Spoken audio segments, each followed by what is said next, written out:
Hello friends, സാന്ത്വന 2 പ്രൊമോയിൽ നമ്മുടെ ബാലൻ ചെന്നിട്ട് ധർമ്മനെ കാണുന്നുണ്ട്. എന്നിട്ട് പറയും, ധർമ്മൻ വീട്ടിലേക്ക് തിരിച്ചു വരണം, നീ ഇല്ലാത്തതുകൊണ്ട് അവിടുത്തെ സന്തോഷവും സമാധാനവും ഒക്കെ പോയി കിടക്കാന്ന് പറയുമ്പോൾ ധർമ്മം തിരിച്ചു പറയുന്നുണ്ട്, ദേവമംഗലത്തിന്റെ സന്തോഷവും സമാധാനവും ഒന്നും ഇപ്പൊ എന്റെ പ്രശ്നമല്ല.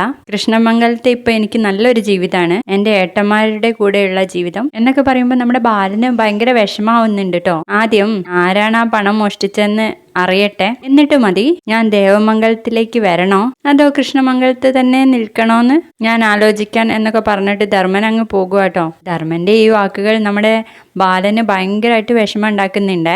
അതിനുശേഷം കാണിക്കുന്നത് ഗോമതി സ്റ്റോറിൽ പണം തട്ടാനായിട്ട് ഉദയഭാനു വന്ന് നിൽക്കുക കേട്ടോ. ദേവിയാണെങ്കിൽ അന്നേരം ഒരു സ്ത്രീക്ക് സാധനങ്ങൾ എടുത്തു കൊടുക്കുകയാണേ. അന്നേരം പമ്മി വന്നിട്ട് നമ്മുടെ ഉദയഭാനു ആ മേശയുടെ വലിപ്പ് നോക്കുകയാണേ, ക്യാഷ് വല്ലതും ഉണ്ടോന്ന്. അത് നമ്മുടെ ദേവി ഇവിടെ ശ്രദ്ധയിൽ പെടുവാണ് കേട്ടോ. അങ്ങനെ ദേവിക്ക് മനസ്സിലാവുന്നുണ്ട് ആരാണ് ആ പണം മോഷ്ടിച്ചതെന്ന്. അപ്പോൾ പ്രൊമോ വീഡിയോ ഇഷ്ടപ്പെട്ടാൽ തീർച്ചയായും ലൈക്ക് ചെയ്തൊന്ന് സപ്പോർട്ട് ചെയ്യണേ. ബൈ.